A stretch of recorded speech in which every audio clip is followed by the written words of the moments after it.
Welcome to Jonathan King's 17, the 17th instalment of my life story, and I'm still only 20 in the telling of it. I just wanted to say something because a very wise old mentor of mine, a wonderful man called Sir Edward Lewis, who founded Decca Records, which was London Records and Parrot Records in the States, and became a very dear friend of mine when I had Everyone's Gone to the Moon a hit on his label, and he discovered that I was at Trinity College, Cambridge, and he had been at Trinity College, Cambridge himself.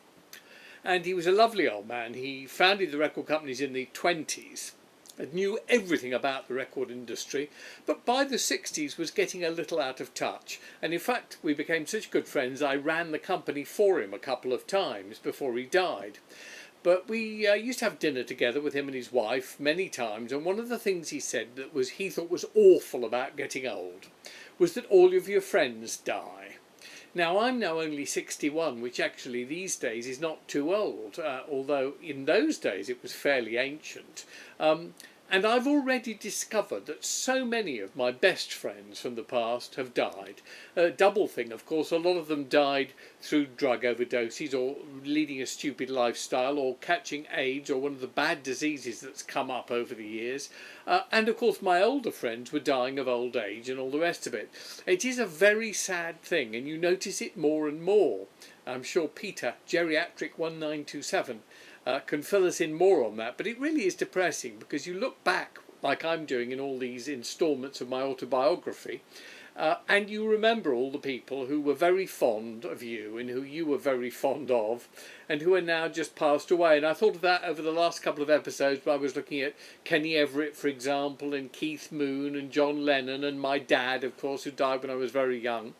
But there's a couple of stories I wanted to tell you about people who have now passed away and who are good friends or were interesting contacts of mine.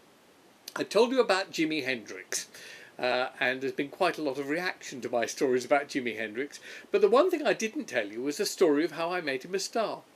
Well, it's not quite true, but one day he was round here in this very house one evening. I cooked him dinner and we were having a chat, and I said to him, Jimmy, I have to tell you, I've got your hit record, because he hadn't had any hits by them and nobody had ever heard of him. So I took him upstairs to my music room, which you've also seen on some of these video blogs, and I said to him, right, okay, listen to this. And I put on a single that I'd got that had been a hit in California, a small hit in California, but nowhere else in America.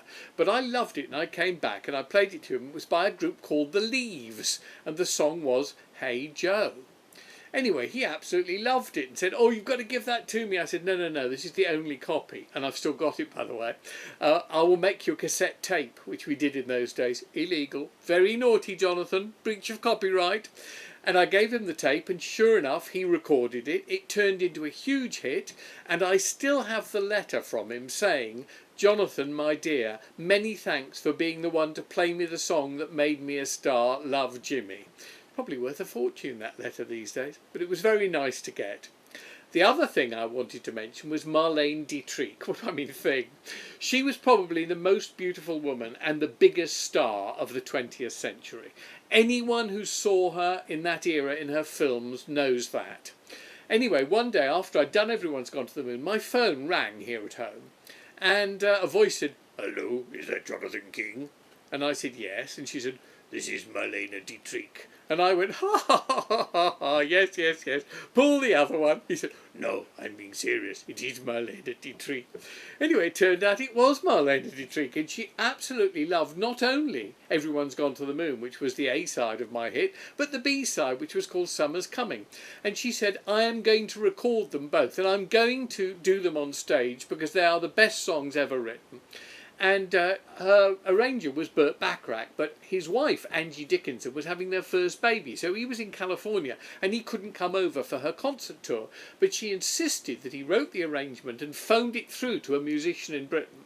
Anyway, the first night of her tour was at Golders Green, and I went down there, and I had amazing seats. I went with my mother and my brother and a friend from Cambridge, and sure enough, halfway through she said, and now I'm going to do a new song. And when I heard it, I thought it was the most beautiful song I'd ever heard. And I rang this young man up and I asked his permission to record it. And there was the laughter around the hall, including me. And she went, "Silence, I'm being serious. And he is here tonight. And here it is." And she did. Everyone's Gone to the Moon.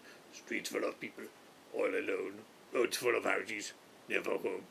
Anyway, it was quite magnificent, and I went backstage afterwards because she'd insisted, with my mother and brother and friend, and there were loads of people waiting for her, and it took about 20 minutes, and she came out of the dressing room. She'd obviously been having a few drinks.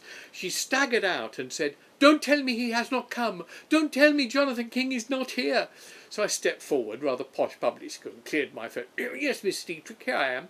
She rushed up to me, flung her arms round me, kissed me passionately on the lips, kept saying, "You are a poet and a genius, a poet and a genius." Well, it was quite impressive. For 5 minutes I felt like God. But it went on and on and on, and after about 20 minutes people started drifting away until there was just my little knot of friends, and my brother and my friend were giggling hysterically out of nervousness, and she was going on and on till finally her daughter prized her away from me, and she said, "You have to promise to come and visit me in my hotel." I said, yes, Miss Dietrich." And we went home, and I did get a call with her Paris address, which I always wished I'd gone to, but I never did.